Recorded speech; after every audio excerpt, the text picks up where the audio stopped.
Bismillahirrahmanirrahim. Assalamualaikum warahmatullahi wabarakatuh. Alhamdulillahilladzi ja'ala al-insana fil ardi khalifah. Assalatu wassalam ala ashrafil anbiya wal mursalin sayyidina wa maulana Muhammadin wa ala alihi wa sahbihi ajma'in. Amma ba'd. Dewan juri dan komentator yang alim lagi bijaksana. Warga netizen plus 62 rahimakumullah. Dikisahkan dalam kitab Irsyadul Ibad, Allah Subhanahu wa taala pernah suatu hari memerintahkan Nabi Sulaiman alaihi salam untuk pergi ke pantai.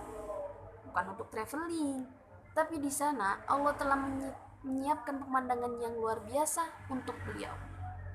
Kemudian Nabi Sulaiman pergi sama rombongannya ke pantai. Namun pas sampai di sana, Nabi Sulaiman tidak melihat hal yang menakjubkan tersebut. Bahkan Nabi Sulaiman memerintahkan si jin ifrit untuk memeriksa lautan, tidak menemukannya.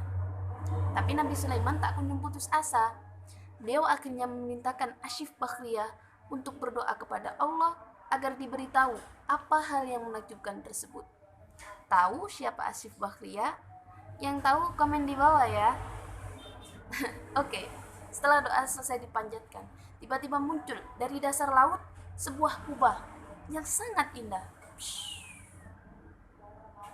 Kubah ya.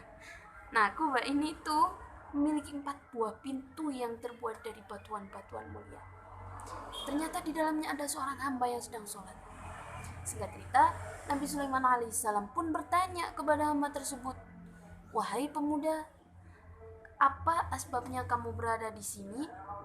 Pemuda itu pun bercerita, "Wahai Nabiullah, sesungguhnya saya itu memiliki orang tua.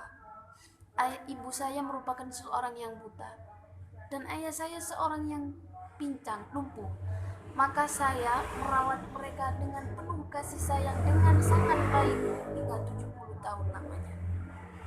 Ketika ibu saya sebelum meninggal, dia berdoa, 'Ya Allah, jadikanlah anak saya ini berumur panjang yang di dalam umurnya selalu dalam ketakwaan.' Sedangkan ketika ayah saya sebelum meninggal berdoa, 'Ya Allah, tempatkanlah anak saya ini di tempat yang sangat jauh sehingga tidak bisa dijangkau oleh syaitan.' Kemudian setelah saya menguburkan kedua orang tua saya pun berjalan-jalan di pantai untuk menghilangkan rasa sedih.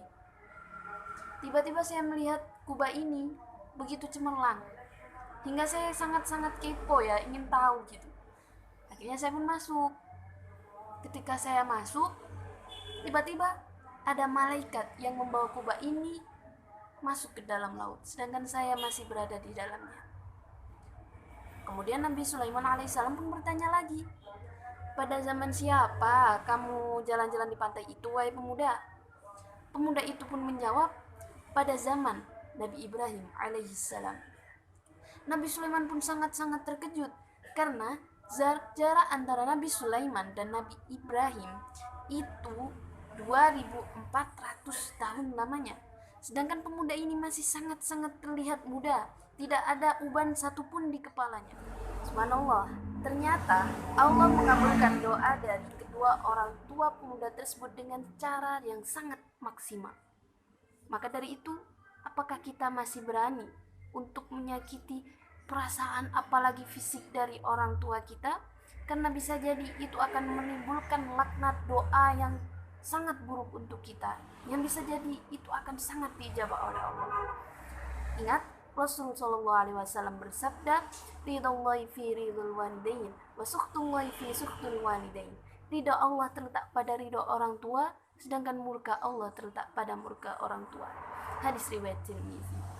Maka dari itu, kita harus berbuat baik kepada orang tua. Lakukanlah birrul walidain. Sebagaimana firman Allah, Quran Surat Al-Isra ayat 23 yang berbunyi, A'udzu billahi minasyaitonir rajim. Bismillahirrahmanirrahim. Wa qadha rabbuka alla ta'budu illa iyyahu wa bil walidaini ihsana. Dan Tuhanmu telah memerintahkan kamu agar tidak menyembah selain Dia dan berbuat baiklah kepada orang tuamu dengan sebaik-baiknya. Kesimpulannya, karena ridho Allah terletak pada ridho orang tua, maka berlaku baiklah kepada mereka. Cukup sekian dari saya, Fafa.